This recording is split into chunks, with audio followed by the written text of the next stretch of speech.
All right. Well, welcome everyone. Thank you so much for coming. My name is Ricardo Perez. I use him and his pronouns. I work as a coalition organizer with the Alliance, help staff the Blue Line Coalition, and I also serve as the chair for the Anti-Displacement Community Prosperity Program Board. And we're here today because for us, from day one, anti-displacement is presenting an avenue on how we can change the known outcomes of what happens when you build a mega transit development project through our communities and our neighborhoods. From day one, this has been a collaboration between government agencies, philanthropy, community members, small businesses, nonprofit sector, to co-create a pathway towards implementing the recommendations that we help co-create. We're here to let you all know that we're very concerned about where we're standing with this initiative and what's happening with the Blue Line Extension project. Recently, we were about to release an RFP to request proposals to start distributing $10 million that the state gave our board for the purposes of anti-displacement. And soon before the RFP went out, Hennepin County informed us that they needed to apply certain processes and procedures to our idea of distributing the dollars that put at risk our initiative. Very specifically, the county is expecting that the community members or businesses that apply have high cover of insurance, and also that they would be reimbursed from their expenses rather than being awarded the money directly to them. For us, it's very clear. These dollars don't belong to Hennepin County. They were awarded to our board. And we are the experts that know what needs to be funded so we can get to the outcomes that we need. So, and then in the other hand, the Blue Line Extension project was supposed to meet today. And we came out regardless of the meeting cancellation. We were here to learn about the impacts of the project and how the project was going to solve or mitigate those impacts. We're very concerned to hear that they have removed Chapter 7 of this study, a chapter that contains information on environmental justice.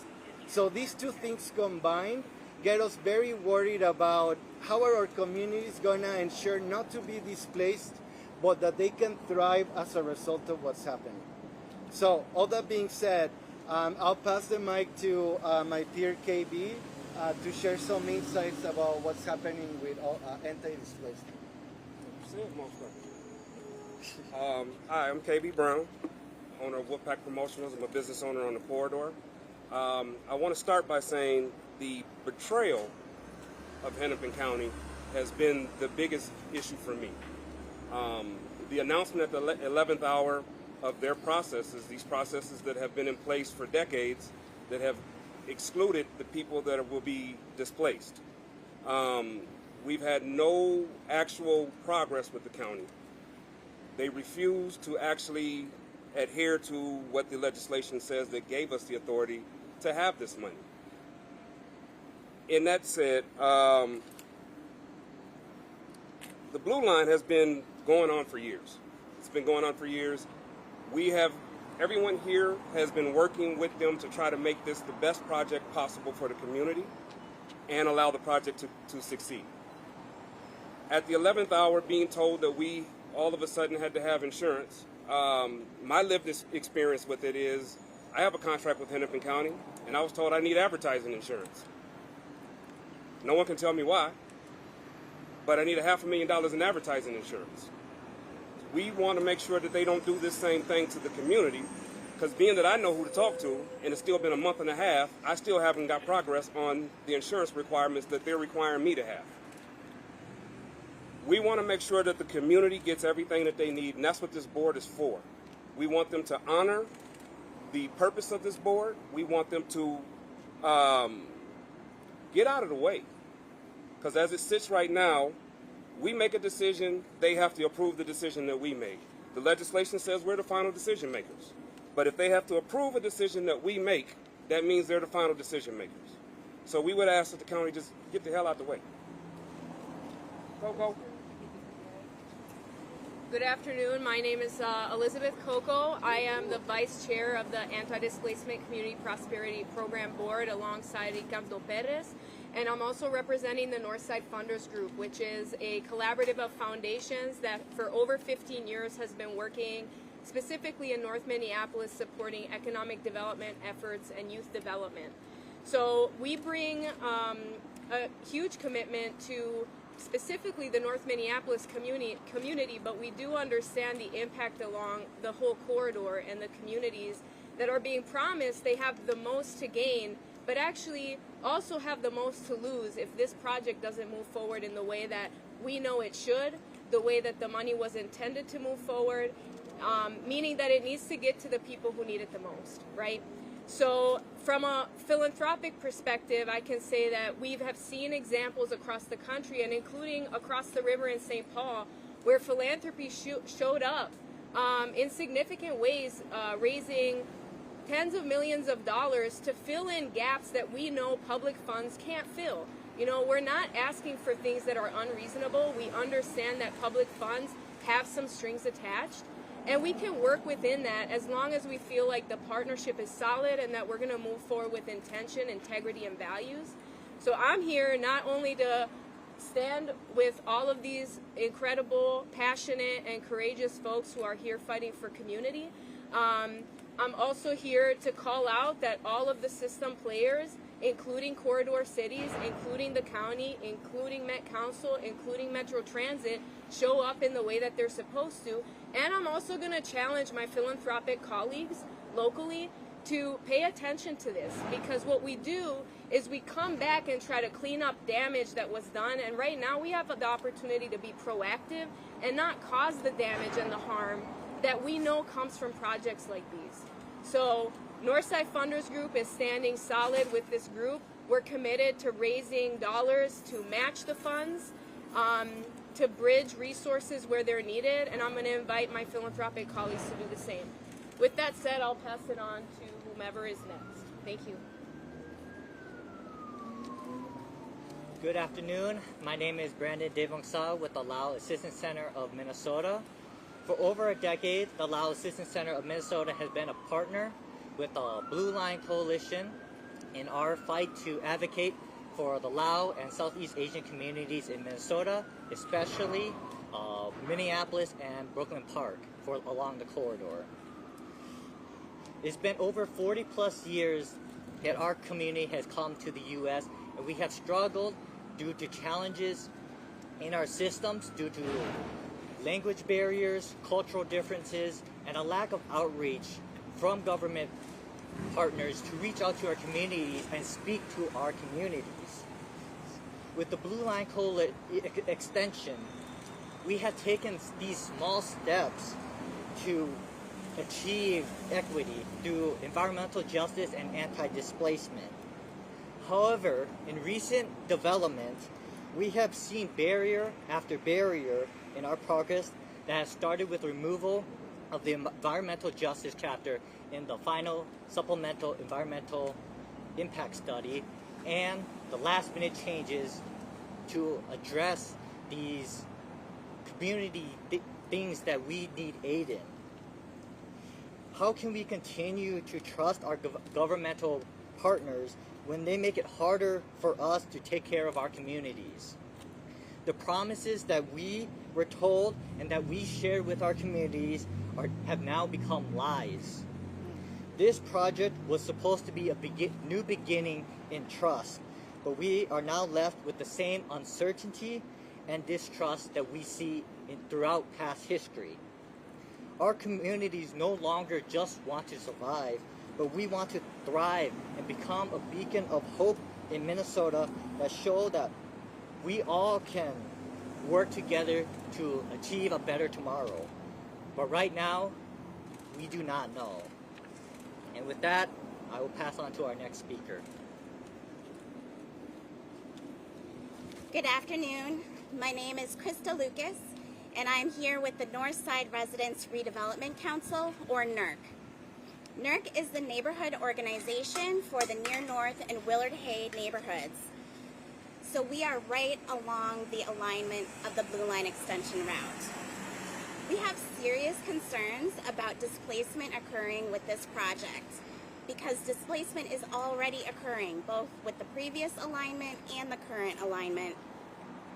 NERC is working to keep residents and businesses right where they are, including paying off the mortgages of longtime residents in their 70s and 80s so that they can own their home free and clear before construction begins. What we need now is for all levels of government to not just discuss anti-displacement funding, but to actualize it. These funds need to be accessible to the community who are already facing displacement pressures and have an understanding of what the solutions are.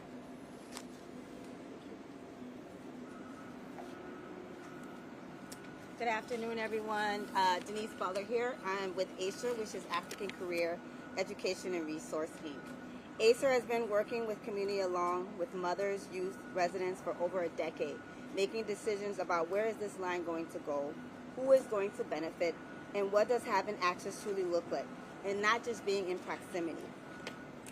Taking ownership and leading with solutions is why we have the anti-displacement, and it's only a conversation because community chose to no longer be on the menu, but to create their own table. And this table did hard work of coming up with the anti-displacement policies to get them passed by the CNC table, and then they advocated for the resources to support this work. We are here to say take several seats and let the community move the anti-displacement resources through these cities. We know the Hennepin County needs to take the urgency and let the decisions be made that the community knows. And we know that you guys know how to be friendly and work in communities. So stop creating any further barriers and let folks do the work that needs to get done. Thank you. Good afternoon. My name is Andrea Young, and I am here representing the Heritage Park Neighborhood Association. I stand here today not just as a representative, but as a voice for the families and legacy of the residents of Heritage Park, a neighborhood with deep roots, rich stories, many of which are at risk of being erased if we do not act with urgency, intention, and care. For over a decade, the people of Heritage Park have been caught in the crosshairs of the Blue Line Extension Project. First it was the original alignment, then the second. Through each change, each new map, our community has been told to wait. Wait to be heard, wait to be seen, and wait to be mitigated. But how long should a community have to wait for justice? Heritage Park is not just another stop on the transit map. It is home. It is the heart of North Minneapolis, a neighborhood of legacy residents who have stayed through disinvestment, through demolition, and through broken promises. These residents have roots here, history here, and they deserve more than continued displacement. What's especially painful is that the $10 million were allocated through community advocacy by our state legislators. Yet the funds have yet to be dispersed into the community. The delay in releasing those funds isn't just a policy issue, it's a human one. It's putting real pressure on families, pushing them closer to the edge of displacement every day. Let me be clear, the people of Heritage Park deserve easy access to those funds. They deserve the resources to repair their homes, to build equity, and to build generational cycles out of poverty. These are not luxuries, these are rights. Our community deserves investment without displacement. We deserve infrastructure that does not uproot us. We deserve transit that connects us, not divides us. And above all, we deserve a future where displacement does not continue to come at the cost of community survival. Let's honor the legacy of Heritage Park, not by replacing it, but by reinvesting in it. Not by moving people out, but by helping them stay and thrive. Release the funds immediately. That was our last speaker that we have prepared. I do also want to invite you to come with us to the next Anti-Displacement Board meeting, which is scheduled to take place on August 14th at 1:30 p.m. at North Point. The address is... 1256 Penn. There you go. Room 502. And if you have any questions, we can field them. So, yeah, please. In terms of the option of getting another authorizer or a fiscal manager, what is the county telling you in terms of a willingness to consider that? Sure. So, given the information we received on the barriers of insurance and reimbursement, we are exploring all alternatives to help us distribute the dollars, including working with a third-party administrator. A very concerning thing for us, and that's partially why we're here, is that Hennepin County is telling us that some of these actions can take up to 60 weeks, which is unacceptable given the timeline of displacement which is already occurring. Weeks or months? Weeks. Weeks. Weeks.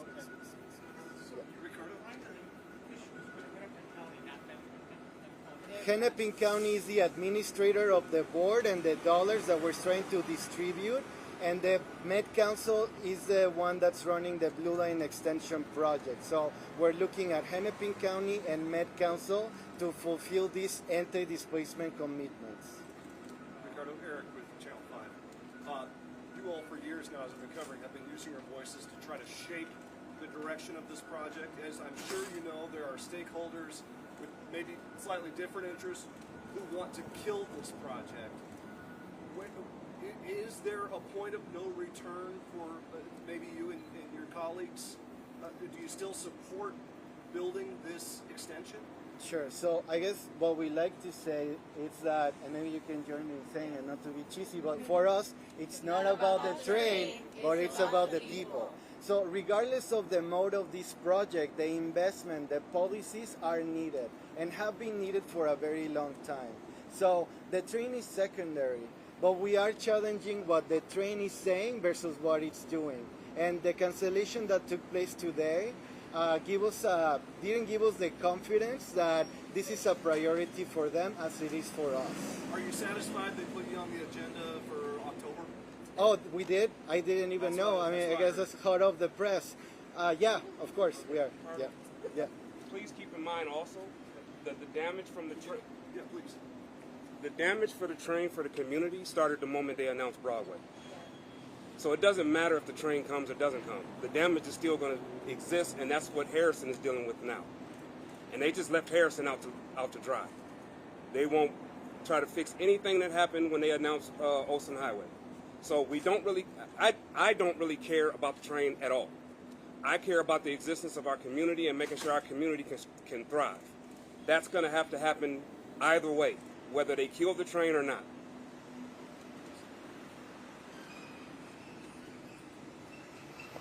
Anything else comes to mind? Well, thank you for coming and your coverage. And again, hope to see you on August 14 as well. If you do come up with any questions, you should have our contact information. So, all right, thank you all. Thank you. Let's all bundle together and say that. It's not about the train, it's about the people. Sure. All right. 1, 2, 3. It's not about the train. I wasn't ready, people. I wasn't ready. Sorry.